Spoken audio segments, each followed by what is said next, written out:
누가복음 15장 19절부터 22절까지 말씀. 지금부터는 아버지의 아들이라 일컬음을 감당하지 못하겠나이다. 나를 품꾼의 하나로 보소서 하리라 하고 이에 일어나서 아버지께로 돌아가니라.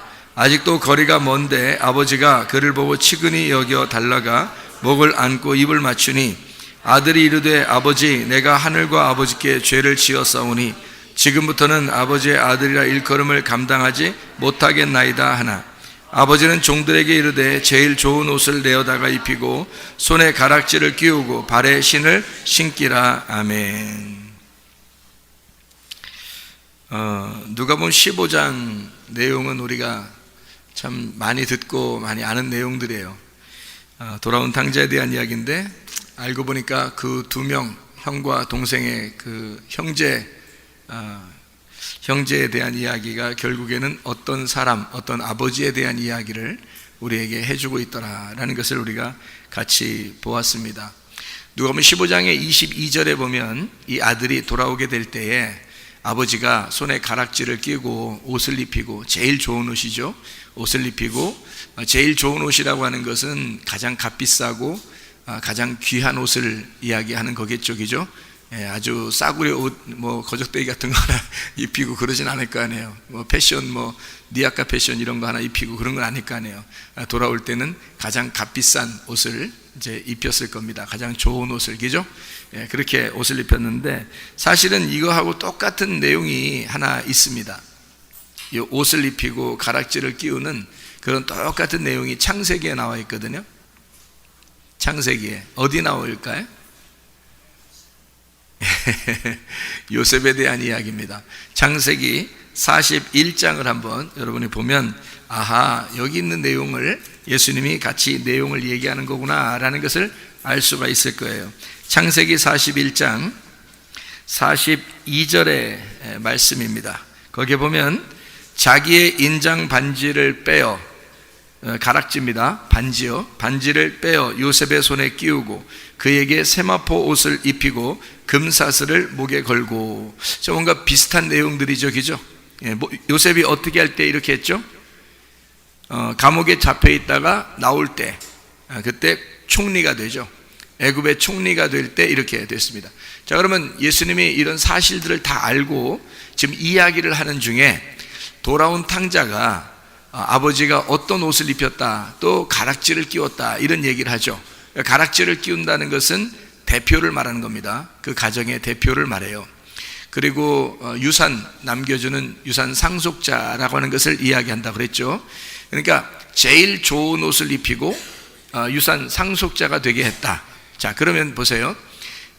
요셉이 감옥에 있다가 나왔을 때 애굽에 있는 그 왕이 요셉을 갖다가 세마포 옷을 입히고 가락지를 끼우고 그에게 가장 좋은 것으로 이렇게 입히고 이렇게 끼워주고 하더라. 그러면 뭘로 지금 인정을 한다는 거죠? 왕처럼 인정을 한다는 얘기입니다. 그죠? 왕처럼. 그래서 바로 왕은 자기는 이름뿐이고 네가 모든 것을 다 하게 될 것이다, 이제 이런 얘기가 되겠죠. 그러면 보세요. 누가복음 15장에 나와 있는 돌아온 탕자는 지금 어떤 위치로 돌아왔다는 얘기입니까? 어떤 위치로 돌아왔다는 얘기예요? 왕의 위치로 돌아왔다는 얘기입니다. 그렇죠? 총리, 적어도 왕이 있는 아버지의 다음 총리로 돌아온다는 얘기예요. 그렇죠? 그러니까 그냥 나갈 때는 거지였는데 돌아올 때 보니까 왕으로서 등장을 하더라, 이 말입니다. 그러니까 애굽에 있는 요셉도 마찬가지죠. 돌아올 때는 총리가 돼서 그가 옷을 입고 그리고 가락지를 끼고 돌아오게 되죠. 마찬가지로 예수님이 지금 돌아온 탕자 이야기를 하면서 돌아온 탕자가 돌아올 때는 그냥 아들로만 돌아온데 아니면 왕으로서 돌아온다. 왕으로서 돌아온다. 그러면 누구를 얘기하는 걸까요? 왕으로서 돌아온다는 얘기는 예수님을 얘기한다는 겁니다. 예수님이 다시 돌아온다는 얘기는 그러면 어떤 의미를 나타내는 걸까요?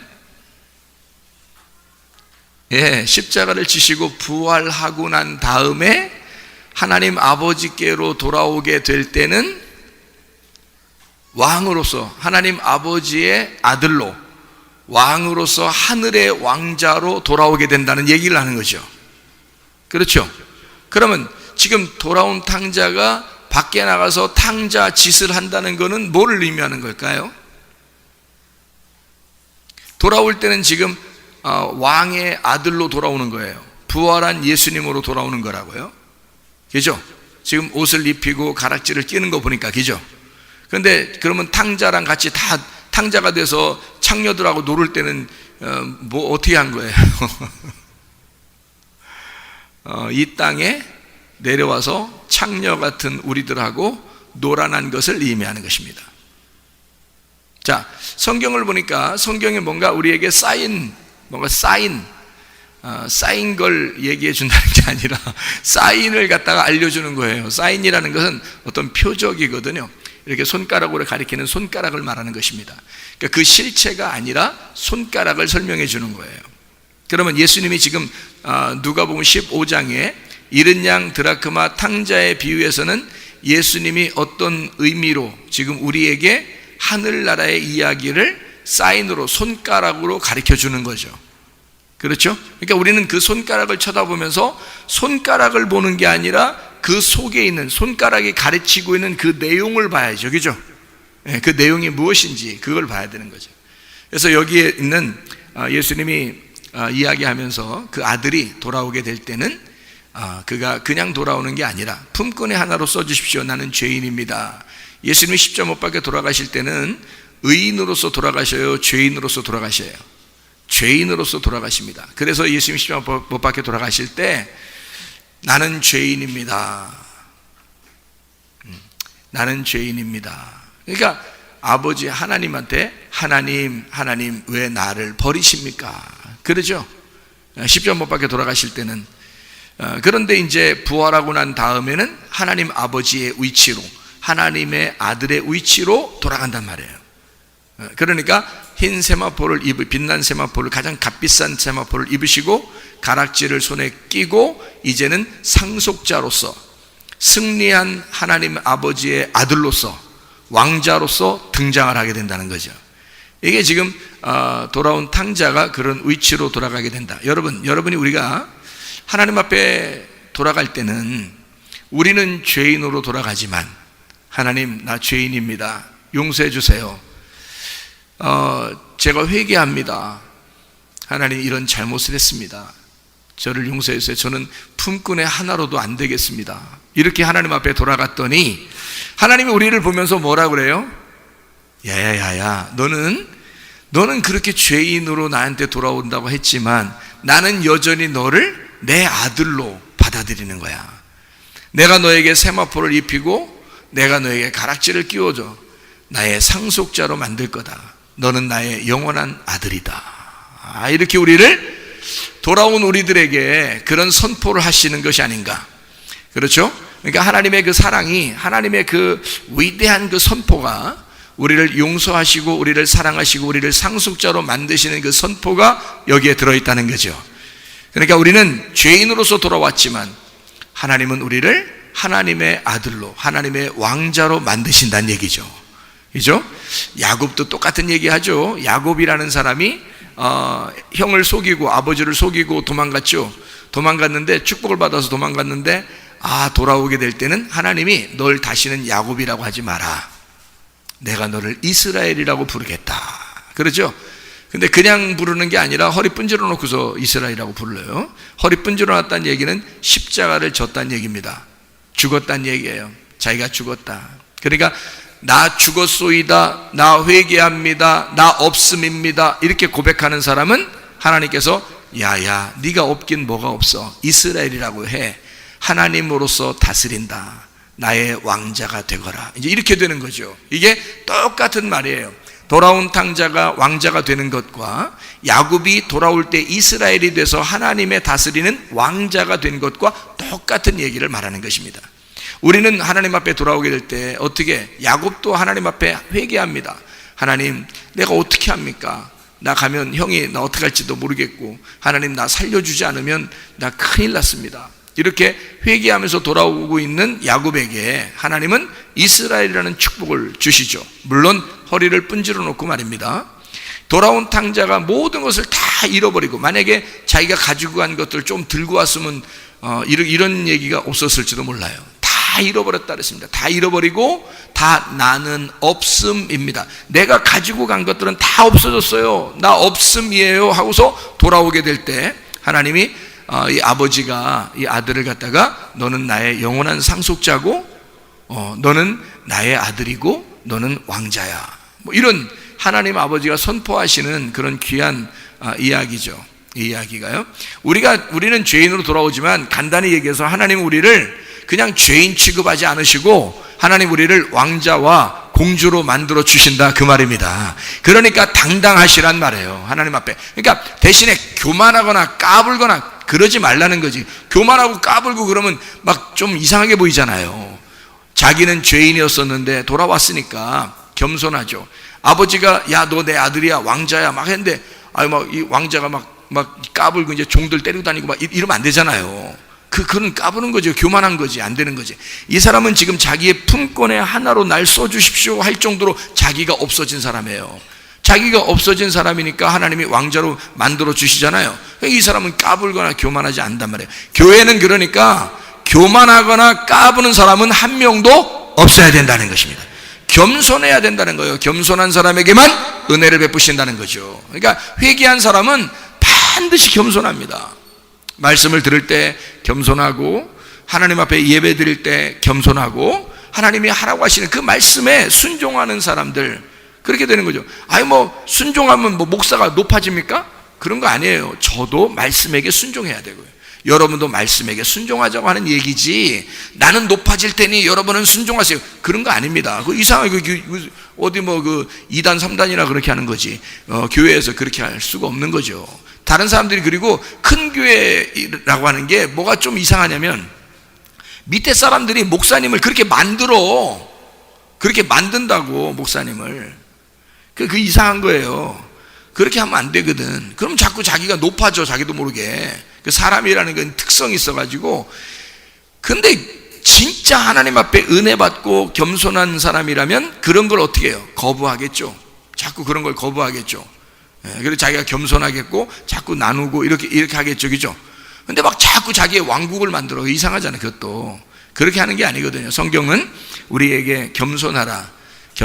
겸손한 사람에게만 은혜가 있다, 이렇게 말해요. 평생 우리 죽을 때까지, 우리 천국에 갈 때까지 다 겸손하십시다. 우리가 다 겸손해. 그냥 겸손만 있자 이거예요. 다른 거 없이. 교만하지 말자 이거야. 까불지 말자 이거야. 우리 뭐 까부는 거, 까불 때 와서 까불어야지. 여기서 까불면 어떻게 해? 여기서 교만하는. 우리는 교만한 거 까부는 거 전혀 한 번도 안 알아주는 거예요. 한 번도. 우리 교회 같은 경우는 안 알아줍니다. 겸손한 사람만 알아줍니다, 진짜로. 그러니까 교만한 사람은 절대 안 알아줘요, 우리 교회는요. 여기선 잘날 찰 필요 하나도 없습니다. 서로가 어떻게든지 낮아지고 서로가 섬김이 있는 사람들만 좋아해요, 서로. 그게 교회, 그게 진짜 교회예요. 막 교만한 사람, 자기 좀 잘난 체 한 사람, 그 사람 눈치 보고 그 사람 잘해, 이렇게 하면 그건 교회 아니에요. 교회는 세상하고 틀리니까. 세상하고 우리가 거꾸로잖아요. 거꾸로 살아갈 수 있는 사람을 교회라 그러지. 세상하고 비슷한 그 시스템을 가지고 사는 사람은 그건 교회라고 하지 않습니다. 네, 교회는요 세상과 전혀 다른 것이다. 자, 이해가 되겠죠? 누가복음 15장에 19절 말씀해 보니까요, 지금부터 아버지의 아들의 일걸음 감당치 못하겠습니다. 나를 품꾼의 하나로 봐주십시오. 품꾼의 하나라는 거는 지금 아들로 봐달라는 거예요? 지금 종으로 봐달라는 거예요? 종으로 봐달라는 겁니다. 그럼 성경은 어떻게 되어 있는 거예요? 성경은 예수님이 나오기 전에 누가 먼저 나와야 돼요? 예수님이 나오기 전에 누가 먼저 나와야 돼요? 예수님은 아들이니까 아들 나오기 전에 누가 먼저 나와? 종이 먼저 나와야 되는 거예요. 그러니까 예수님은 아들이고 종은 누구예요? 모세예요. 모세가 종이라 그랬지. 예수님이 그랬잖아요. 모세가 하나님의 종이라 그랬고, 예수님은 뭐라고? 하나님의 아들로 왔다 그랬잖아요. 그러니까 종으로서 섬긴 자가 모세고요. 그 뭘로 섬긴 거예요? 율법으로 섬긴 거죠. 그러면 아들은 뭘로 섬긴 거예요? 은혜로 섬기는 거죠, 그죠? 그러니까 이게 여기 율법과 은혜라고 하는 것을 나타내기 위해서 종으로 섬긴 자가 모세고, 아들로 섬긴 자가 예수란 말입니다. 그러면 이게 어떻게 돼요? 자, 종으로서 먼저 온다고 얘기하니까 여기 아버지가 이 아들을 보고 뭐라고 그래요? 너는 종이 아니라 아들이야, 이렇게 만들어준단 말이에요. 그러니까 종으로 먼저 왔는데 아들로 만들어주더라. 이게 성경이라고요. 성경을 설명해 주고 있는 겁니다. 종으로서 먼저 등장을 해야 되고, 그 다음에 아버지가 선포하는 건 아들로서 인정해 준다는 말입니다. 먼저는 종이고요, 그 다음 아들이 된다, 이런 말입니다. 그럼 성경은 이제 어떻게 그렇게 되는지 한번 생각해 보면, 아담이라는 아담인데요, 그 아담이 먼저 뭘 알아야 된다는 거예요? 뭘 먼저 먹어요? 아담이 뭘 먼저, 나무가 있는데 뭘 먼저 먹어요? 선악과 먼저 먹어요. 선악과 먼저 먹으면 그 다음에 뭘 감춰놓고 있다가 나중에 준다 그래요? 생명나무를 감춰놓고 있다가 그걸 준다 그래요. 생명나무 누군데? 예수님이에요. 그러니까 요거를 감춰놓은 거예요. 그러면 선악과를 먹은 것은 뭘 먹은 거예요? 예수님을 먹은 거예요? 모세를 먹은 거예요? 모세를 먹은 거란 말이에요. 그러니까 이게 모세가 뭘 가지고 있으니까? 율법을 가지고 있으니까. 율법을 가지고 있으니까, 그러니까 선악과를 먹었다는 얘기는 뭘 먹었다는 얘기? 율법을 먹었다는 얘기. 율법을 먹으면 사람들 다 우리가 율법 먹고서 천국 갈 수 있나요? 한 명도 못 갑니다. 율법 먹고서는 천국 못 가요, 한 명도. 율법은 우리를 정죄하는 거니까. 그래서 모세는 정죄하는 율법을 가진 자이고, 예수님은 와서 우리를 은혜를 베푸는 복음을 가진 자란 말이에요. 그러니까 이게 완전히 갈라지는 거예요, 나누어서. 그러니까 선악과와 생명나무로 완전히 나누어지는 거죠. 그러니까 아담이라는 아담아가 먼저 뭘 먹느냐? 포도주가 두 개가 있는데 먼저는 뭘 먹는 거냐면 묵은 포도주를 먼저 먹는 겁니다. 그래서 묵은 포도주를 먼저 먹다가 그 다음에 예수님이 오시면 새 포도주를 먹게 되는 거예요. 그러니까 율법을 먼저 먹게 되고 그 다음에 은혜라고 하는 새 포도주, 복음을 먹게 되어 있다. 이게 성경의 가르침입니다. 그래서 성경 창세기에 먼저 선악과를 먹게 되어 있는 거예요. 그리고 한참 떼어놓고 있다가 예수님 오시고 난 다음에 요한계시록에서는 생명나무를 먹게 돼 있다, 이렇게 나오는 거예요. 요한계시록의 1장부터 22장까지 여러분 쭉 보세요. 선악과 나무가 나오나 안 나오나? 안 나옵니다. 요한계시록에 처음부터 끝에까지 선악과 나무 안 나와요, 여러분. 생명나무만 나오게 돼 있습니다. 왜요? 생명나무를 감추어놔서 창세기에서 감추어놓고 요거를 요한계시록에서 열어줬단 말이에요. 예수 그리스도에 대해서 이게 예수 그리스도가 생명나무다라고 요거를 요한계시록에서 열어준 거예요. 창세기에서는 감춰놓고, 자, 감춰놓으니까 뭐만 먹어요? 선악과만 먹게 되는 거지. 선악과는 보이는 거니까 보암직하고 먹음직하고 탐스럽, 보암직 먹음직 탐스러워. 그러니까 그걸 먹는 거야. 그러니까 여러분 봐요. 딱 봤더니 참 탐스럽다. 그래서 탁 먹어버렸어. 그 탐스러워서 먹은 사람들 있죠, 왜? 예? 다윗이 밧세바가 탐스러워서 먹었잖아. 자기가 안 쳐다봐도 돼요. 보이면 얼른 눈 감고 내려가면 돼. 옥상에서 왜 올라가서 걸어다니다가 쳐다봤는데 안 돼, 이건 안 돼 이러면서 딱 눈 감고 내려가면 되거든요. 근데 보니까 괜찮아. 응? 그래서 일로 와봐, 이렇게 한 거예요. 그러니까 거기서부터 문제가 생기는 거야. 응? 놀래 자빠질 정도로 말이요. 응? 이게 문제가 그러니까 왜 그렇게 하냐고. 그러면 그게 바로 뭐가 된 거예요? 어떤 나무가 된 거야? 선악나무가 된 거야. 밧세바가 잘못이에요? 다윗이 잘못이에요? 다윗이 잘못이에요. 밧세바가 선악나무였다 할지라도 그 선악나무 자체가 잘못된 건 아니란 말이에요. 이해가 돼요? 선악나무 자체가 잘못된 건 아니야. 그냥 보기에 탐스러울 뿐이에요. 그래서 먹지 말아야 돼. 봤어도 안 보면 돼, 그죠? 근데 다윗은 먹었잖아. 그러니까 그거를 선악과 먹었다 그러는 거예요. 선악과 먹으니까 죽어야 돼, 안 죽어야 돼? 죽어야 되지. 그래서 그 선악과를 먹고 밧세바가 낳은 아들을 죽이는 거예요, 하나님이. 하나님이 정말 사랑이 많으신 하나님이 아기를 왜 죽여요? 아기가 뭔 죄가 있다고 생각해 보세요. 근데 성경은 우리에게 이 후대 사람들에게 뭔가 설명을 해줘야 되잖아요. 설명을 해줘야 되니까 이 밧세바를 다윗이 이렇게 범하고 그리고서 낳은 아들은 그 열매란 말이에요. 선악 열매, 이거는 없애버려야 돼. 죽어야 돼. 그래서 선악과를 먹으면 이렇게 죽는 거야 라고 가르쳐 주는 거예요. 그러니까 다윗이 막 애걸하죠. 하나님 살려주세요. 나를 죽이고 차라리 이 아이를 살려주세요 하면서 막 얘기해도요, 하나님이 하나도 안 들어줍니다. 왜냐하면 성경의 그 스토리가 정해져 있기 때문에 그렇습니다. 이걸 규칙이라 그래요. 그래서 그걸 죽이고 난 다음에 첫 번째 아이를 죽였습니다. 하나님이 사랑이 많지 않아서가 아니에요. 그 말은 성경을 가르쳐 주기 위해서예요. 여러분 성경을 잘 깨달아야 됩니다. 이거 왜 이랬지? 하나님 왜 이런 거야? 하나님 정말 사랑이 많지 않아. 무서워 죽겠어. 하나님 진짜 생각만 하면 그게 아니라는 걸 알아야지. 성경은 규칙이 있으니까 하나님이 무서워서 그렇게 하는 행동이 아니란 말이에요. 순서대로 그거를 창세기의 3장에 나와 있는 얘기들을 여기서 설명해 주고 있는 얘기란 말이에요. 자, 이해가 되겠죠? 무슨 말인가? 그리고 난 다음에 아들을 또 줘요, 안 줘요? 줘요. 그 아들이 어떤 아들이야?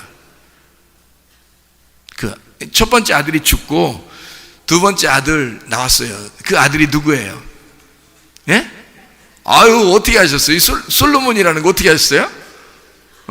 근데 진짜 어려운 건데, 문제가 엄청 어려운 건데 금방 하시네. 어떻게? 두 번째 아들을 누구 줬어요? 예? 두 번째 아들 누구 줬어요? 두 번째 아들이 누구예요?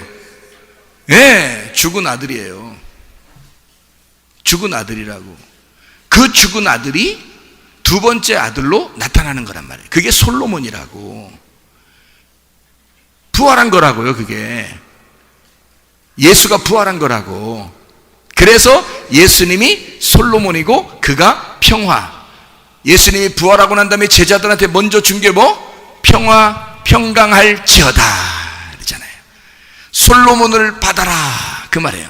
샬롬을 받아라 그거예요. 내가 죽었었노라. 이해가 돼요? 내가 부활했으니 너희들과 하나가 되자 그 말이잖아요. 그러니까 하나님은 솔로몬을 태어나게 하면서 다윗을 받아들이는 거란 말이에요. 무슨 말인지 알겠어요? 자, 너 죄인인 너, 죽을 수밖에 없는 너 때문에 죽은 예수, 그러니까 너는 죽을 수밖에 없는 다윗, 솔로몬을 낳으면서 하나님하고 화목하게 된다는 거죠. 그게 화목 제사입니다. 그 예배라고 그러는 거예요. 솔로몬이 나오면서 다윗과 하나님이 서로 화해하게 되고, 솔로몬이 나오면서 하나님 앞에 예배가 성립된단 말이에요.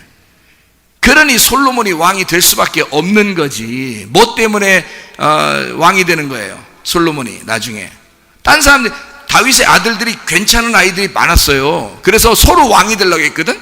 근데 하나님은 다 왕이 못 되라고 그래. 왕이 다 못 되게 만들어. 그 다음에 솔로몬 무조건 왕이 돼야 된다는 거예요. 왜 솔로몬이 무조건 왕이 돼야 된다는 거예요? 밧세바에게서만 태어나야 돼. 밧세바의 배 안에서 태어난 자가 죽었잖아. 그러니 밧세바의 배 안에서 나온 자가 부활해야 되는 거야. 무슨 말인지 알겠어요? 그래서 솔로몬만, 이 다윗은 그걸 계시로 알게 된 거예요. 그래서 이 솔로몬이 자기의 성전을 지켜야 될 것이다 라고 하는 걸, 자기의 교회를 세울 것이다 라고 하는 걸 사인으로 받은 거란 말이에요, 다윗이. 그래서 솔로몬만 왕이 돼야 된다는 걸 그가 아는 거예요. 다른 훌륭한 아들들이 있었지만 안 된단 말이에요. 이름 때문에 왕이 된 거예요. 자, 성경은 어떤 규칙이 정해져 있다는 걸 좀 이해하시겠죠, 그죠? 예, 규칙입니다. 이것은 하나님의 그 성경을 쓰는 어떤 규칙이에요. 그래, 그 규칙만 어느 정도 파악을 하면요, 성경이 이해가 됩니다.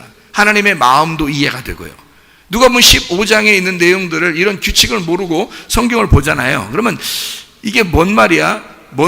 생각이 잘 안 나요. 그런데 이것을 규칙을 딱 정해놓고 이걸 보면, 아, 이게 이런 내용이구나, 이런 내용이구나, 다 이렇게 분석을 하게 된다는 거죠. 이런 분석을 하게 되는 이해가 명철, 언더스탠딩, 영어로 언더스탠딩이라고 그러는 것입니다. 명철하다. 지혜가 뭐냐면, 지혜가 말씀이고요, 이 말씀에 명철이 있어야 된다. 언더스탠딩, 이해를 해야 된다는 겁니다. 하나님 우리에게 말씀을 주셨어요. 이 말씀을 주신 말씀을 이해를 해야 이게 성경이 이해가 되는 거예요. 그거를 제가 예전엔 몰랐다가 회개하고 알았다니까요. 회개하고 알았어요. 그러니까 아버지 말씀을 내가 철저하게 내가 순종해야지 했는데 아버지께서 말씀을 내게 주시는 거예요. 그래서 알게 된 거예요. 야, 이런 거였구나. 말씀이 이렇게 흘러가는 거였구나. 그러니까 흘러가는 게 규칙이 정해져 있더라고요. 정해져 있으니까 이게 어렵지 않은 거야, 성경이. 그런데 규칙을 모르는 사람이 성경 보면 아이고 힘들어. 그러니까 사람들이 이렇게도 얘기하고 저렇게도 얘기하고 도대체 뭔 얘기야? 뭐 이렇게 하죠. 근데 이렇게 얘기하고 저렇게 얘기하는 것 같지만 핵심은 정확하게 같이 흘러갑니다. 여기에요. 벗어나질 않아요.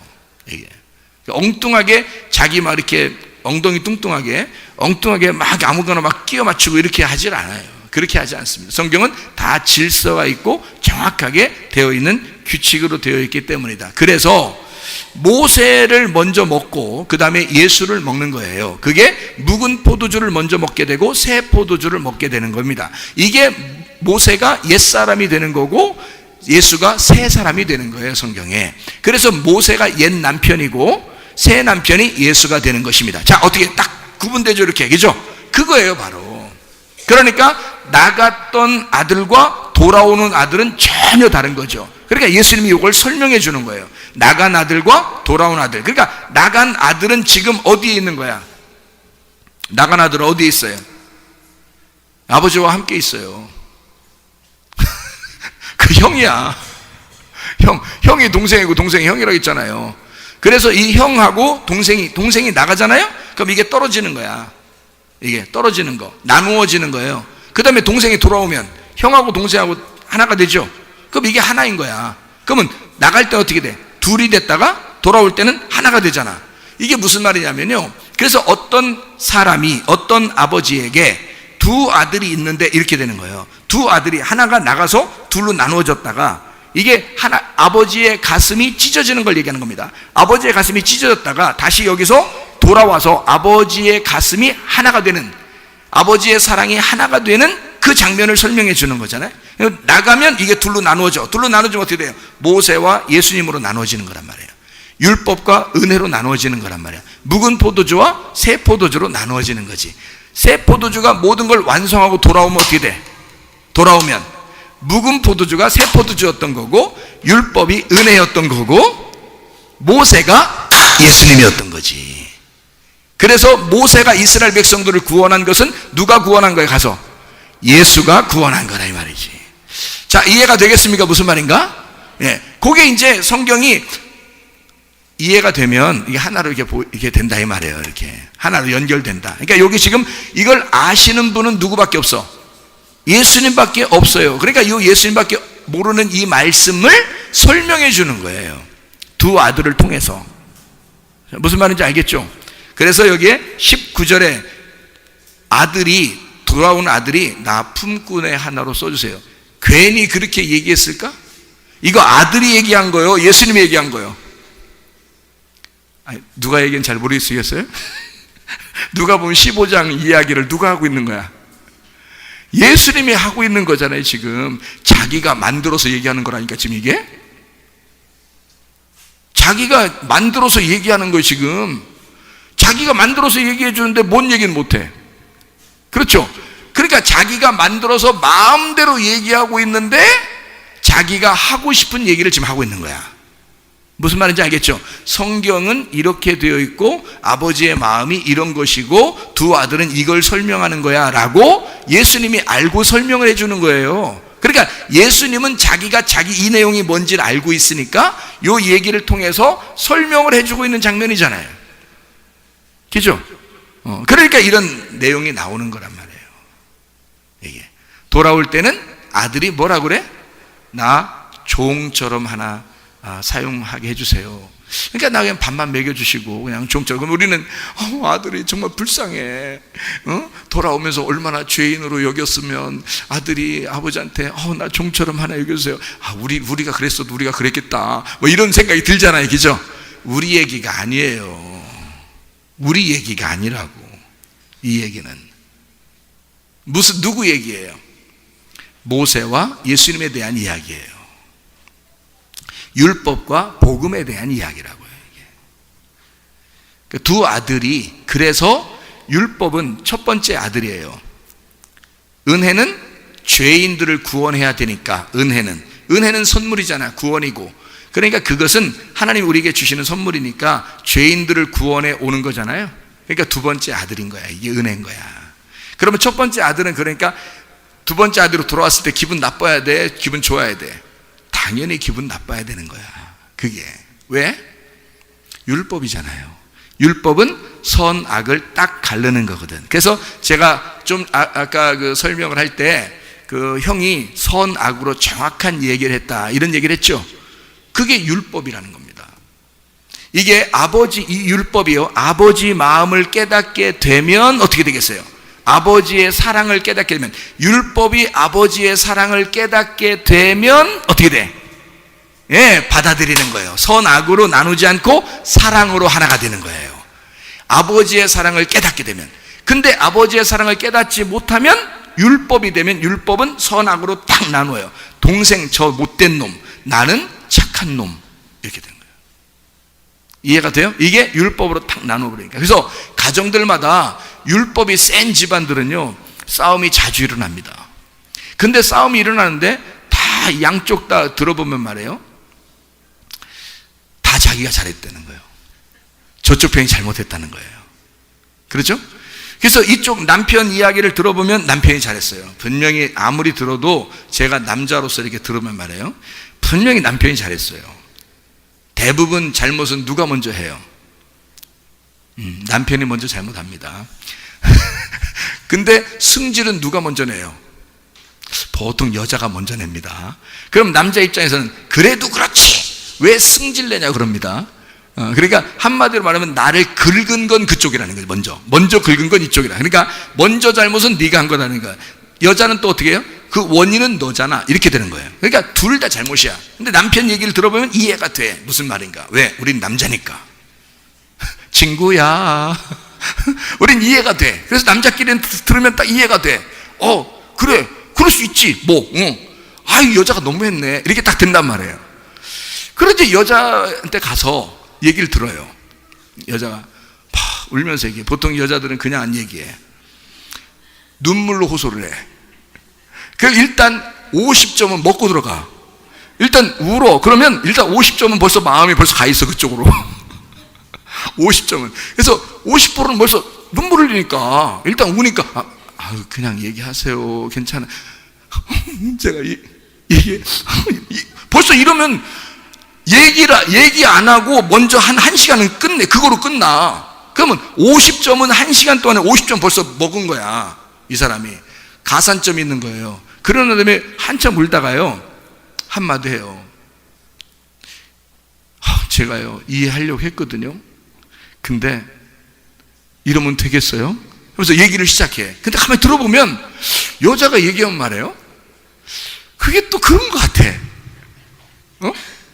그 가만히 들으면서 그 죽일 놈이네 그거, 또 이 생각이 돼. 그러면 남자 얘기를 가만히 들어보면 저 죽일 년이고, 여자 얘기를 가만히 듣다 보면 죽일 놈이야. 자, 뭐가 이게 둘이 지금 발동한 거예요? 뭐가 뭐 잡수신 거야? 네, 선악과를 잡순 거야. 잡숴 드신 거야. 그냥 집에서 홀딱 그냥 선악과를 잡숴 드신 거예요. 그래서 둘 다 선악으로 평가하기 시작하는 거예요, 양쪽 다. 그렇죠? 그러니까 이게 집안에 이게 분란이 일어날 수밖에 없죠. 자기는 잘못 없는 것 같고 저쪽이 잘못한 것 같아, 너무한 것 같아, 이렇게 느껴진다고요.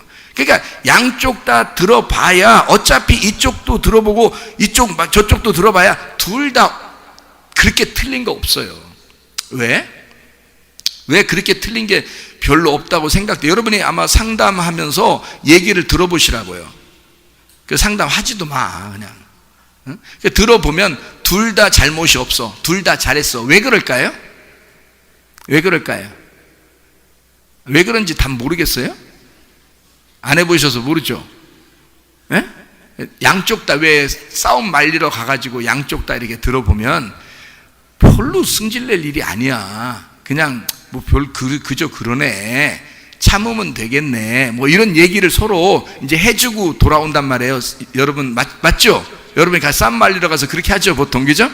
누구 얘기를 들어보면 막 커피숍에서 막 상담 들어보고 얘기하고 막 누가에게 막 그래? 그래 나 참 너 이해할 만해. 저쪽 얘기 들으면 또 그쪽도 이해할 만해. 그런데 여러분이 별로 이렇게 보면은 싸울 만한 일도 아니야. 왜 이렇게 생각될까요? 관심 없어서 그래요. 그 집에서 안 살아서 그래요. 그 집에서 살면요 미치는 일이요. 그게 그 집에서 살면 그게 미치는 일인데, 여러분이 제3자다 보니까 별거 아닌 거야. 자기는 별로, 아니 그 집에서 평생을 저런 남편하고 산다고 생각해봐. 에? 미칠 노릇이죠. 지금 가슴이 두근두근해 살 수가 없어. 이쪽 남편은 또 이 여자하고 또 계속 이런 여자하고 이런 식으로 남자한테 대우하는 그런 여자하고 평생을 살아야 된다고 하는 그런 그 부담감을 가진 남자가 이게 살 수 있겠냐고요. 근데 이쪽 제3자는 어차피 이 여자하고도 안 살고 저 남자하고도 안 살 거야. 그러니까 그냥 듣는 거야. 그냥 듣는. 그래요? 그래. 아이고 속상하겠네. 그냥 참어. 야 네가 먼저 참어. 그냥 뭐 이렇게 얘기해요. 그죠? 왜? 관심 없어. 네가 사는 거니까. 보통 그렇게 하죠. 자기가 사는 게 아니니까 관심이 별로 없어서 그런 거예요. 자, 이게요 선악과로 부딪히면요 이게 둘 다 깨져버립니다. 선악과가 그렇게 만들어 버리는 거예요. 성경의 선악과가. 그러니까 교회에 다니는 사람들이 더 못됐어요. 여러분, 교회 안 다니는 사람은 선악과도 잘 못 먹어요. 선악과가 뭔지를 잘 몰라서, 어디 있는지도 잘 몰라가지고 잘 못 먹거든요. 그런데 교회 다니는 사람들은 꼭 성경을 알아. 또 들은 게 있어. 어떤 목사님이 얘기한 것도 들었고 어떤 책을 읽은 것도 봤고, 하여튼 자기가 아는 게 있어요. 그러니까 그 아는 걸 갖다가 그렇게 아는 척을 해. 그렇게 얼마나 안다고. 아는 척을 해. 그러다 보니까 그게 자기가 아는 게 이게 병이요 이게. 그래서 다른 사람을 그 잣대로 평가하는 겁니다. 그렇죠? 그러면 이게 선악과 딱 제대로 잡수신 거야 이게. 여러분, 성경에서 선악과 먹으면 어떻게 된다 그랬어요? 뒤진다 그랬어. 뒤진다고. 선악과 먹지 말고 뭐 먹어야 된다는 거야? 영생을 얻으려면 생명나무를 먹어야 된다는 거야. 이 생명나무가 어떤 나무야? 생명나무가 뭐 걸렸네 그러잖아. 무슨 나무 뭐 걸렸네 그러잖아. 생명나무에 뭐 걸렸어? 사랑이 걸렸어. 생명나무에 치료가 걸렸어. 생명나무에 회복이 걸렸어. 생명나무에 서로 위해주는 게 걸렸어. 그래서 사랑만 따먹고 살아야 되는데 말이요. 그런데 선악과를 먹고 사니까 사람을 평가할 수밖에 없죠. 이게 모세예요. 이게 율법이고요. 율법은 그렇게 생겨 먹었습니다. 예수를 모르고 성경을 알면 그런 사람이 되어버립니다, 여러분. 근데 예수를 제대로 만나고 율법을 보면 그런 내용이 아니기 때문에 율법 안에서 서로 하나가 됩니다. 율법은 어느 정도 우리를 울타리를 쳐주는 거고 그 안에서 기뻐하는 거예요. 그게 사랑이라고 하는 겁니다. 복음. 자, 이해가 되시죠? 무슨 말인가? 그러니까 둘 다 나쁘다는 얘기가 아니에요. 그래서 둘째 아들이요 나가는 거를 아버지가 어떻게 했어요? 막았어요? 안 막았어요? 안 막는 거야. 누가 얘기하는 거야 이 얘기를? 예수님이 얘기하는 거야. 예수님이 얘기하는 자기 맘대로 얘기하는 거예요. 그죠? 자기 맘대로 얘기하는 거니까 자기가 어떻게 지금 뭘 설명해 줘야 되니까 그거를 그 뜻을 아는 사람들만 알아들어라. 그 뜻을 모르는 사람은 그냥 나갔다 돌아오는 거 그냥 아버지가 반겨줬더라. 그것만 알아도 돼. 그냥 하나님 사랑하니까 그냥 하나님 사랑이시구나. 그것만 알아도 돼. 근데 원래는 속에 담겨있는 뜻이 다 이렇게 숨겨져 있단 말이에요. 숨겨져 있는데 그냥 아버지가 널 사랑한다고, 너 언제든지 돌아와. 그럼 아버지가 사랑해줘. 그러면 이제 그것만 알아도 은혜를 받게 되니까 예수님은 그것도 괜찮다고 생각해. 그렇지만 예수님은 속의 내용 중에서 이 아들이 나가는 것 자체가 나쁘다는 얘기가 아니에요. 그래서 나간다고 그럴 때 재산의 얼만큼을 나눠달라고 그래요? 재산 얼만큼 나눠달라고 그래요? 예, 자기의 몫을 달라고 그래. 그러면 아들이 둘 있는데 자기 몫을 달라면 얼만큼이에요? 절반이죠. 반 달라고 그래요.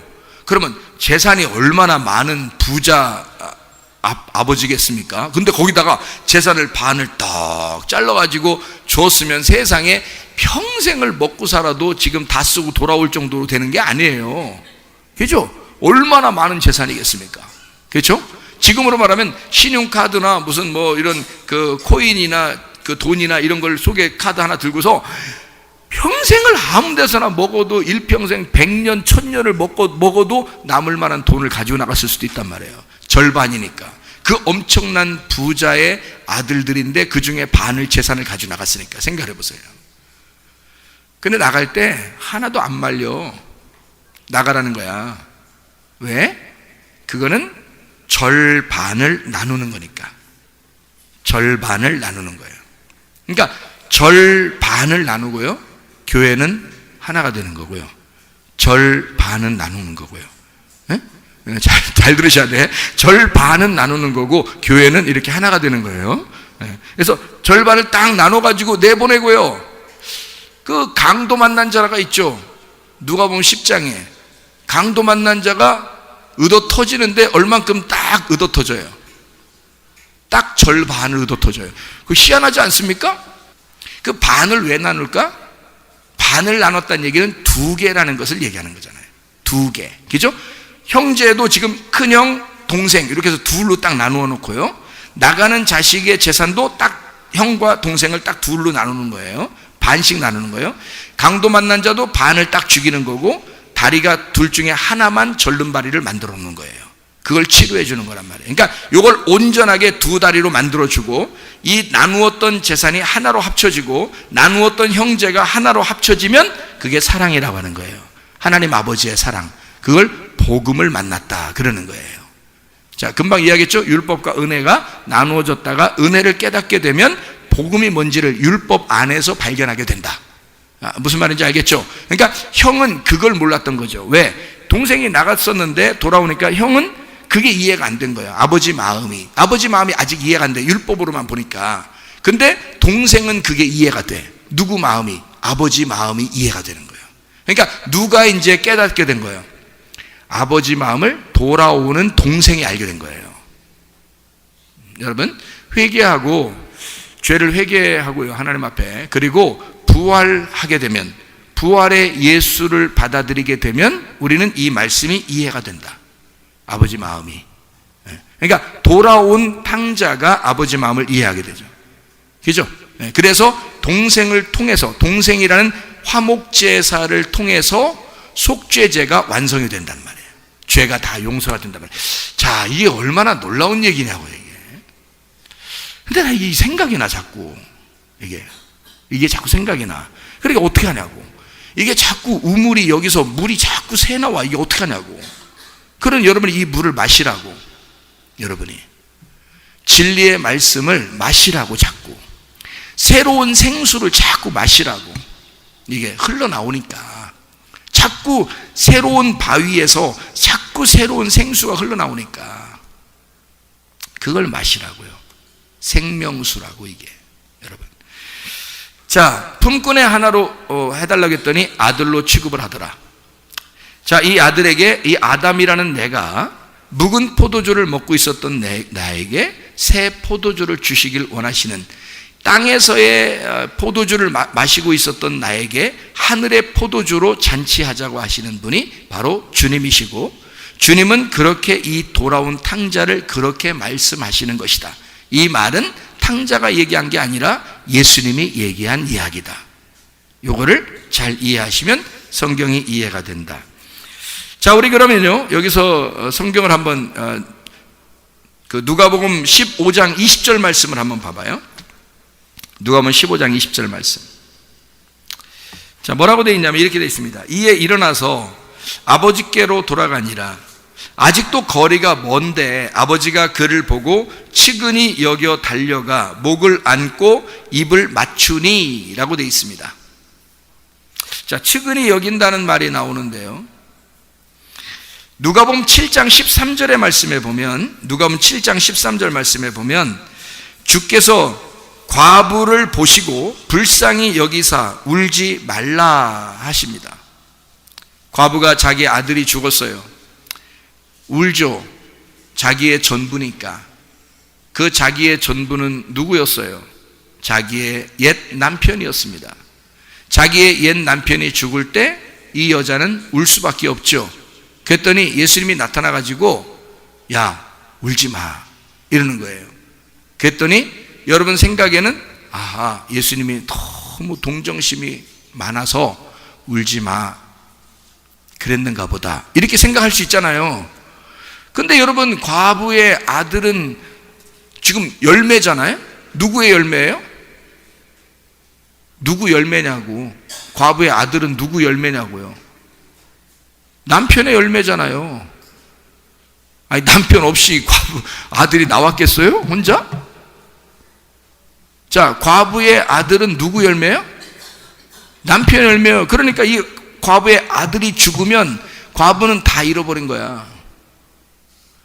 이제까지 누구랑 살았었어요? 남편이랑 살았을 거 아닙니까? 근데 남편이 죽었어요. 남편이 죽었는데 아들 하나 남았어. 이게 아들이 누구냐면 남편의 씨앗이야. 그러니까 남편이야. 이게 아들이 자기 남편인데 아들이 죽은 거야. 그러니 옛 남편을 다 잃어버린 거야. 옛 남편 잃어버려서 울고 있는 여자에게 예수님이 나타났어. 예수님이 어떤 남편이에요? 새 남편이야. 예수님이 새 남편 왔는데 울면 돼, 안 돼? 안 되지. 그래서 울지 말라고 한 거예요. 여러분, 새 남편이 왔으니까 울지 마. 이 아들 살아날 거야. 그러면 여러분, 이 아들이 살아나면 옛 남편이 살아나는 거예요. 무섭게. 아니면 새 남편이 살아나는 거예요. 새 남편이 오는 거예요, 이 여자에게. 그러니까 너는 옛 남편하고 살아야 돼, 새 남편하고 살아야 돼. 새 남편하고 살게 될 거야. 옛 남편 죽었다고 울지 마. 내가 살릴 테니까. 내가 생명을 줄 거니까. 내가 새 남편이 될 거니까. 내가 네 아들로 갈 거니까 울지 마. 놀랍지 진짜. 예수님 진짜 멋져. 응? 진짜 예수님 너무 멋져. 측은히 여기고 불쌍히 여기고 그 여자를 너무 불쌍히 여겨서 옛 남편 잃어버렸다고 우는 여인에게 울지 마. 뚝 울지 마. 내가 새 남편이 될 거야. 그리고 네 아들은 부활할 거야. 부활의 예수가 너의 아들이 될 거야. 그러니 울지 마. 우는 거 아니야. 뚝. 이렇게 너무 멋지잖아. 그죠? 예수님 너무 멋진 예수님이란 말이에요. 측은히 여겼다, 불쌍히 여겼다라고 누가복음 7장 13절에 말씀하고 있거든요. 그 불쌍히 여긴다는 말이 스플랑크니조마이라는 단어입니다. 동정한다는 말이거든요. 그게 간절히 열망하다라는 말이에요. 예수님이 간절히 네가 이랬으면 좋겠어 라고 간절히 여겨지는 그 마음, 그게 스플랑크니조마이라는 단어인데요. 이게 스플랑크논에서 나온 단어입니다. 자비를 베풀다, 마음 중심으로 불쌍히 여긴다라는 단어예요. 마음 중심으로 불쌍히 여긴다. 그게 주님의 마음이라는 거예요. 그게 여러분에게 향한 마음이에요. 과부에게만 그런 마음 가진 거 아닙니다. 저는 이 성경을 이게 보고 또 제가 이게 회개하고 은혜 받고서 성경을 보면서 이런 하나님 아버지의 마음을 깨닫게 되니까 기도하면서도 담대합니다. 주님 분명히 나를 사랑하실 거야. 주님 분명히 나를 그렇게 보실 거야. 나는 그럴 자격이 없지만 주님은 나를 그렇게 보실 거야. 이게 주님의 마음을 알게 되면 말이에요, 담대합니다. 두렵거나 무섭거나 조급하지 않습니다. 짜증나고 화나고 그러지 않습니다. 그렇죠? 당연하겠죠? 하나님 아버지의 마음을 알게 되면 말입니다. 누가복음 10장의 33절 말씀 여러분 아시죠? 누가복음 10장의 33절 말씀 보면요, 자비를 베푼 사마리아 사람이요, 강도 만난 사람에게 이렇게 합니다. 어떤 사마리아 사람은 여행하는 중 거기 이르러 그를 보고 불쌍히 여겼다. 같은 단어입니다. 스플랑크니조마이, 스플랑크논이란 단어예요. 마음 중심으로 동정심을 가졌다는 얘기입니다. 마음 중심으로 불쌍히 여겼다. 그 똑같은 말이 누가복음 15장 20절 말씀이에요. 그 똑같은 단어가 누가복음 15장 20절, 아버지께로 돌아올 때 아직도 거리가 먼데 아버지가 막 달려가 측은히 여겼다. 아버지가 마음 중심으로 그를 불쌍히 여겼다. 여러분, 예수 그리스도가 십자가에 못 박혀 돌아가셨을 때 하나님 아버지의 얼굴을 돌려서 예수님이 아버지, 하나님 왜 나를 버리십니까? 왜 나를 외면하시고 나를 버리십니까? 라고 그렇게 하셨을 때 아버지의 가슴은 찢어지는 거죠. 자기 아들이 죽을 때. 그러면서 고개를 돌려서 눈물을 펑펑 흘리시고 하신 아버지의 마음인 거죠. 그리고 그 아들이 죽었어.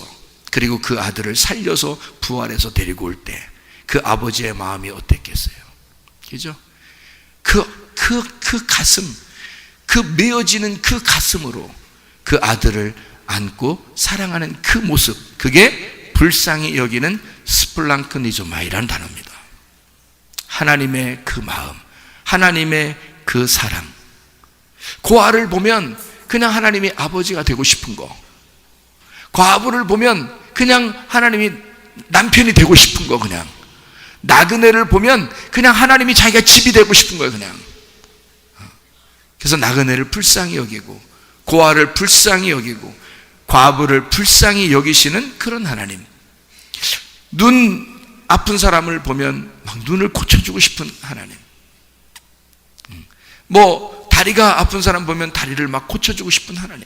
그냥 다른 게 없어. 그냥 불쌍히 여겨서 그냥 자기가 고쳐주고 싶은 마음이 막 있는 거예요. 살려주고 싶은, 죽어가는 자를 보면 살려주고 싶은 마음. 그게 주님의 그 마음이라고 하는 것입니다. 자, 우리가 이제 주의 마음을 좀 깨닫고 성경을 보니까 참 성경이 멋있죠. 아름답죠. 성경이 좋은 책이죠. 진짜 하나님 우리에게 무엇인가를 설명해 주고 있는 그런 책이란 말이에요. 자, 하나님 우리를 사랑하십니다. 사랑은 뭘까요? 고린도전서 13장 4절부터 7절까지 말씀. 사랑은 어떻게 노래도 아시죠? 사랑은 오래 참고 사랑은 오래 참고. 왜 사랑은 오래 참고 그부터 나올까요? 참아야 하느니라. 그게 사랑은 오래 참고부터 왜 나와요? 성경에? 그게 가장 중요하고 첫 번째니까 그런 거예요. 사랑이라고 할 때는 그거 없이는 사랑도 아니야, 이 말입니다. 사랑은 일단 오래 참는 거야. 그게 사랑이야. 일단 참는 거야. 그게 사랑이야, 여러분. 자발 없이 못 참고 이런 사람들 있죠. 화나고 짜증나고 자기 승질대로 살고 이런 사람들 있죠. 자기 말만 톡톡 하고 자기 이해해 주지 않으면 기분 나빠하고 이런 거 있죠. 오래 참지 못해서 그런 거예요. 사랑은 그냥 오래 참는 거예요. 오래 참으면 어떻게 되는 줄 알아요? 언제까지 참아? 참아야 되느니라. 참아야 되느니라. 죽어 그러다가 계속 참다가 죽는 거예요. 그래서 죽을 때까지 참는 거야. 그러니까 그래서 오래 참으라는 거예요. 여러분이 오래 참으라니까 어느 정도 참다가 나 참을 만큼 참았다 이러잖아. 보통 사람들이 그러잖아요. 나 참을 만큼 참았다 이러잖아. 그거 오래 참은 게 아니라 하나님 주님께 이게 성경에 나오는 오래 참음이라는 사랑이라는 오래 참음은요, 죽을 때까지예요. 적어도 그 정도 참아야 오래 참았다는 얘기예요. 이게 그 말이에요. 그러니까 여러분 오래 참고, 그러니까 자기가 참을 만큼 오래 한번 참아보자, 한번 참아보자 이렇게 하다가 도저히 못 참아, 나 도저히 못 참아 이렇게 이제 나 참을 만큼 참았다는 얘기인데, 그걸 오래 참았다고 말하지 않습니다. 성경은요. 여러분 여러분 장수라는 거 아시나요? 장수 힘 있는 장수 말고 말이에요. 장수.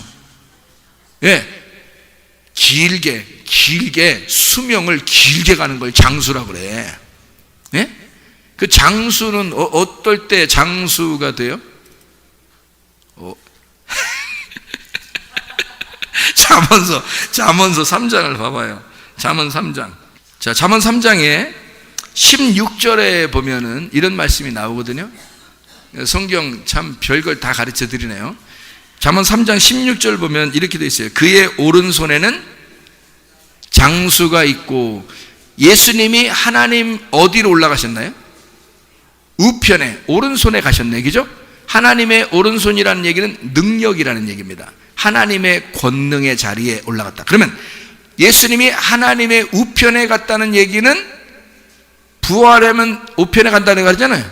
그러면 부활하기 전에는 어디에 있었다는 얘기야?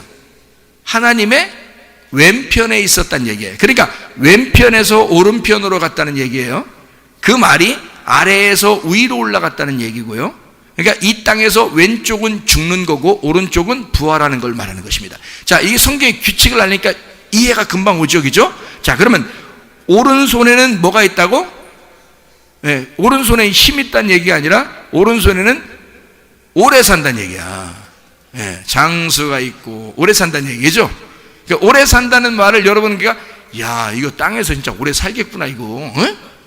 이렇게 생각한다고요. 그 정도는 오래 사는 게 아니야. 성경에서 말하는, 야, 너 부모에게 잘하면 너 오래 살아, 뭐 이런 거 하잖아요, 그죠? 성경에, 그죠? 부모에게 잘 효도하면 오래 산다 그러잖아요. 그 부모에게 효도하면 오래 산다. 그 부모가 누구요? 여러분, 아버지와 어머니가 부모입니다. 근데 성경의 부모는 누구냐면 아부엠입니다. 아부엠. 이 아부엠이라는 게 부모라는 단어인데, 아부엠이라는 건 뭐냐면요, 하나님의 성전의 말씀을 얘기합니다. 하나님의 성전의 말씀이 부모예요. 그러면 부모에게 효도하면 오래 산다라고 한 것은 무슨 얘기예요? 하나님의 성전에서 흘러나오는 말씀에게 복종하면 너 영원히 산다는 뜻입니다. 장수라는 말은 오래 어느 정도 살다가 죽는데 딴 사람들은 요만큼 사는데 넌 이만큼 살 거야, 이 말이 아니에요. 장수라고 나오는 건 영생을 말하는 것입니다. 영원히 산다는 걸 말하는 거예요, 여러분. 자, 무슨 말인지 아시겠죠? 영생한다, 영원히 살아간다, 이런 의미예요. 영생한다. 그게 장수라는 얘기입니다. 그러면 누가복음 15장에 주님이 불쌍히 여겨서 우리를, 그 불쌍히 여겨서 우리를 받아들였다. 그리고 그 주님은 아버지가 우리를 불쌍히 측은히 여겨서 우리를 받아들였어. 그러면 왼쪽과 오른쪽을 다 맞추어 가지고 하나로 만들어 주셔. 그래서 영원히 살도록 만들어 주신다. 영생은 장수를 영생이라 그런다.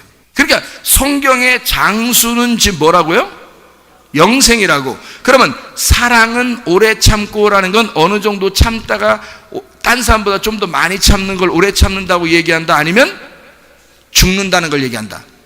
죽는다는 걸 얘기하는 거란 말이에요. 사랑은 그러니까 한마디로 말하면 죽는 거를 얘기하는 겁니다.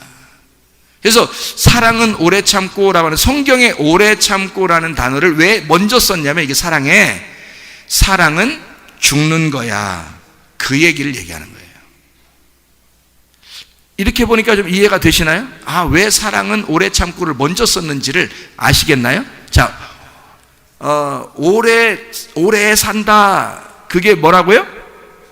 오래 산다는 게 성경에 뭐라고? 영생한다. 그러면 오래 참고, 그 말이 뭐라고? 죽는다, 죽을 때까지 참는다, 이 말이에요. 죽을 때까지 참는다. 그러면 죽으면 어떻게 돼? 진짜 죽으면 어떻게 되지? 야, 내가 참다 내가 죽는다, 그냥. 참다 죽으면 어떻게 돼? 하나님이 우리를 부활시켜요. 그게 생명이라는 거예요. 그래서 성경에는 상당히 아이러니컬하게 이 세상에 있는 얘기하고 완전히 반대 얘기를 합니다. 이 땅에서 너희가 죽으면 너는 산다는 얘기를 해요. 그러니까 너 죽으면 산다. 그러니까 사랑은 오래 참고, 이게 다른 말로 말하면 뭐예요? 그러니까 사랑은 죽는 거야. 그러면 그 죽는다는 것이 반대로 뭐라고? 사는 거라고. 그러니까 사랑은 오래 참고라는 말은 무슨 말이야? 사랑은 살아나는 거야. 사랑은 살아나는 거야. 자, 어떻게 해야 살아난다고요? 죽어야 살아난다고. 죽어야 살아난다고. 그래야 부활시키지. 죽지도 않고 또 왔네. 그러면 계속 또 계속 배워야 돼. 죽어야 부활하는 거야. 그러니까 사랑은 죽는 거야. 그러면 네가 사랑 안에서 살게 될 거야 하는 말이에요. 그래서 사랑은 오래 참고, 이게 먼저 나오는 거예요. 자, 사랑은 오래 참고 죽음, 그 죽음, 사랑은 죽음이야. 그 사랑의 죽음은 생명이야. 그게 살리는 거야. 그게 사는 거야. 그게 사는 방법이야 그게. 자, 오래 참아보신 분 계신가요 여러분? 네? 박지사님 말고 오래 참아보세요. 자, 우리 남자들은 그러니까 완전히 오래 참기로 결정하고 오래 참을 수 있다 그러면 결혼해도 돼. 그리고 결혼한 사람은 이미 어떻게 살아야 돼? 우리는 이제 이미 베린 몸, 이제 어떻게 해야 돼? 결혼한 사람은 이미 베린 몸이야. 그러니까 어떻게 해야 돼? 우리는 죽을 때까지 그냥 참는 거야 그냥. 에? 나중에 유언을 남겨. 나 오래 참았다. 그게 유언이 돼야 돼. 죽을 때 나 오래 참았다. 이게 돼야 돼. 그 죽음이 오래 참음이니까. 그러면 하나님 부활시키겠어 안 시키겠어? 부활시켜 영원히 살게 만들어. 아, 남자의 축복이야. 에? 남자의 축복. 여자가 이런 걸 알겠어요? 이러면 이제 여자 비하 발언이라 해서 잡혀갑니다 나중에. 자, 사랑은 오래 참는 것입니다. 자, 그러면 오래 참는 게 뭐예요? 사랑은, 우리 한번 사랑을 여러분 고린도전서 13장의 4절부터 7절까지 말씀인데 그거 한번 쭉 한번 읊어보세요. 읊어봐요. 사랑은 오래 참고, 사랑은 온유하며, 시기하지 아니하며, 자랑하지 아니하며, 교만하지 아니하며, 무례히 행치 아니하며, 자기의 유익을 구하지 아니하며, 불의를 기뻐하지 아니하며, 진리와 함께 기뻐하고, 모든 것을 참으며, 모든 것을 믿으며, 모든 것을 바라며, 모든 것을 견디느니라. 자, 이 다 보세요. 제가 딱 요약을 해드릴게요. 복잡한 것 같지만 이게 복잡한 게 아닙니다. 잘 봐봐요. 사랑은 오래 참고, 오래 참는 게 뭐야? 그게 온유야. 그게 온유한 거야. 그 온유하니까 시기를 하지 않아. 무슨 말인지 알겠죠? 시기하지 않아. 시기하지 않는 게 뭐냐면 자기 자랑이 없어졌다는 얘기야. 자기 자랑이 없어졌어. 자기 자랑이 없다는 얘기는, 자기 자랑이 없다는 얘기는 교만하지 않다는 얘기야. 교만하지 않아. 교만하지 않다는 얘기는 예의 없이 행하지 않아. 자기만 생각하지 않아. 그게 사랑인 거야. 그러니까 사랑을 뭣도 모르고 사랑한다 그래 사람들이. 젊은 아이들이 사랑해 사랑하니까 헤어져. 금방 사랑했다가 금방 헤어졌다 뭐 이러잖아요. 사랑도 아니야. 사랑을 뭘 알지도 못해. 사랑은 오래 참는 건데, 오래 참는 건 온유한 거야. 온유한 것은 시기하지 않는 거야. 시기하지 않으니까 자랑하지 않아. 자랑하지 않으니까 교만할 수가 없지. 교만하지 않아. 그러니까 이것은 예의 없이 행동하지 않는다는 거죠. 나만 생각하지 않는다 그 말이, 그게 사랑인 거예요. 그러니까 무례히 행치 않으니까 자기 유익을 구하지 않지. 자기를 위해서 하지 않죠. 유익을 구하지 않지. 사랑은 남의 거니까, 내 거가 아니라 남의 거니까, 남에게 주려고 하는 게 사랑이니까. 무슨 말인지 알죠? 의로운 건 나를 위한 거지만 사랑은 다른 사람에게 주려고 있는 게 사랑이란 말이에요. 그래서 하나님은 사랑이라 하니까 자기가 받으려고 하는 게 아니라 우리한테 뭔가 주려고 하는 거란 말이지. 이해가 되겠어요? 그래서 자기의 유익을 구하지 않는 게 사랑인 거야. 자기만 위해서 생활하지 않는다는 거지. 그러니까 승질 나 안 나? 승질 나 안 나? 안 나지. 그래서 성내지 아니하며 이렇게 돼 있는 거예요. 사랑은 성질 안 난다 이러는 거야. 자, 같은 말들이죠? 같은 말들이에요. 그래서 이게 오래 참는다부터 시작해서 같은 말들을 쭉 써놓는 거예요. 하나로 보니까 이해가 잘 되겠죠? 사랑이. 자, 성질 내지 않으니까 성질 내다 보면 말해요. 여러분, 성질 내지 않을 때는 몰라도 성질 내다 보면 성질 났기 때문에 하여튼 어떻게 해보고 싶어. 그런 게 있어요, 없어요? 성질 난 김에 뭐 어떻게 좀 해보고 싶어. 그죠? 그게 악한 것을 생각하지 아니하며가 나와야 된단 말이에요, 이게. 그러니까 성질이 나지 않으면 악한 생각이 안 나지. 이해가 돼요? 성질내지 아니하면, 사랑은 성질내지 않는 거니까 성질내지 않는다면, 성질내면 악한 게 생각나. 한번 이렇게 해봐야지, 이런 게 생각나. 근데 성질나지 않으면 악한 게 생각이 안 나요. 여러분, 악한 게 생각하지 않으니까 불의를 기뻐하지 않는다. 의롭지 않은 것을 좋아하지 않는 거예요. 그러니까 의로운 것만 위해서 살아가게 되는 거죠. 자기의 의로움을 지키게 된다는 거죠. 이해가 되겠죠? 이게 사랑이다. 그렇게 하는 사랑을 가진 사람은 진리와 함께 기뻐하게 되어 있다. 그게 사랑이다. 사랑은 진리와 함께 기뻐하게 되어 있는 거다. 여러분, 자기가 진짜 속에 사랑이 있는지 아닌지 금방 알 수 있습니다. 어떻게 해요? 자기가 정말 진리의 말씀을 사랑하는지 아닌지 보라고요. 참된 것을 좋아하는지 아닌지, 외식적인지 거짓인지 자기가 자기를 보라고요. 자기가 너무 포장하면서 사는 것은 아닌지 자기가 좀 보라고요. 너무 포장하면 어느 날 그 포장지가 찢겨. 그 포장지가 찢기면 화가 나. 그런데 원래 겉과 속이 똑같은 사람은, 참된 사람은, 진리를 구하는 사람은 진리와 함께 기뻐하게 된다. 이게 변함없는 사랑이라는 거예요. 사랑. 진리와 함께 기뻐하게 되니까 이 사람이 또 어떻게 오래 참게 되는 거지. 그게 오래 참어 죽음을 통한 생명을 얻게 돼 영생하게 된다 이 말입니다. 사랑을 가진 자가. 자, 그 오래 참는 것은 보니까 거기서 이어서 뭐라고 하냐면 모든 것을 참으며 라고 돼 있죠. 모든 것을 참으며. 모든 것을 참는다는 말은 뭐예요? 모든 것을 믿으며. 모든 것을 참는다는 말은 모든 것을 믿으며. 하나님이 우리를 참으시는 것은 우리를 믿어주는 것입니다. 아버지가 아들이 돌아올 때까지 믿어주잖아요. 참으시는 겁니다. 아들이 돌아올 때까지 믿어주는 거예요. 자, 모든 것을 참으며, 모든 것을 믿으며, 모든 것을 바라며. 그래, 너 잘 될 거야. 앞으로 변화될 거야. 앞으로 좋아질 거야. 하나님 말씀 자꾸 듣다 보면 좋아질 거야. 하나님이 너를 바꿔 놓으실 거야. 너 하나님의 사람이 될 거야. 좋아질 거야. 모든 것을 바라며. 누구의 마음이에요? 아버지의 마음이란 말이에요. 아버지가 아들을 보는 그 마음이라고요. 모든 것을 참으며, 모든 것을 믿으며, 모든 것을 바라며, 모든 것을 견디느니라. 이게 사랑이라는 거예요. 여러분, 사랑을 알고 하셔야지. 사랑을.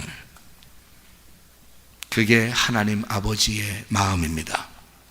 그게 온전한 하나님의 마음을 얘기하는 게 고린도전서 13장 4절부터 7절까지 말하는 그 하나님의 마음, 사랑을 얘기하는 거예요. 그게 거룩한 하나님의 마음 얘기하는 것입니다. 사랑은 간단히 정리합니다. 내가 죽는 것이다. 내가 죽는 걸 오래 참음이라 그런다. 오래 참으니까 이걸 온전한 사랑이라고 그런다. 이걸 누가 가지고 계셨다? 아버지 하나님이 가지고 계신다. 그런 사랑의 마음을 여러분이 나 이렇게 좀 사랑해 봐야지가 아니라 그 하나님을 송두리째, 그 진리의 말씀이라는 하나님 아버지를 송두리째 내 안에 모셔드리면 그 사랑이 딸려 들어온다고요. 그 사랑이 끌려 들어오신다고요. 그래서 하나님 아버지의 마음을 가지면 그 사랑을 하게 될 수 있다는 얘기입니다. 그러니까 여러분과 제가 뭘 구해야 돼? 나 이렇게 좀 사랑하게 해주세요가 아니라 하나님 아버지가 내 안에 들어와 주세요. 내가 주님의 품 안에 있고 아버지가 내 안에 들어오면 좋겠습니다. 그러면 서로 하나가 되겠죠. 그러면 진정한 사랑이 있게 되는 거죠. 이런 아버지의 사랑을 깨닫자고 주님의 말씀을 우리에게 가르쳐 주시는 것입니다. 아버지의 마음 안에서 여러분 진짜 사랑하다가 주님 만나시기를 바랍니다. 기도하겠습니다. 우리 하나님 아버지의 사랑과 은혜를 감사를 드립니다. 하나님은 그토록 우리를 오래 참으시고 사랑하시는 하나님이심을 우리가 믿습니다. 아버지 하나님, 우리가 다소 문제가 있고 죄가 있고 잘못이 있고 실수와 허물이 있을지라도 우리 주님은 끝까지 참으시면서 우리를 이렇게 받아주시고 사랑하신 하나님이심을 믿습니다. 예수 그리스도 안에서 우리 주님의 마음을 깨닫고 주의 사랑으로 살아가는 주의 백성들이 다 되게 도와주시옵소서. 사랑만 하다가 주님 만나게 하옵소서. 예수 그리스도 존귀하신 이름 받들어 기도 올리옵나이다. 아멘.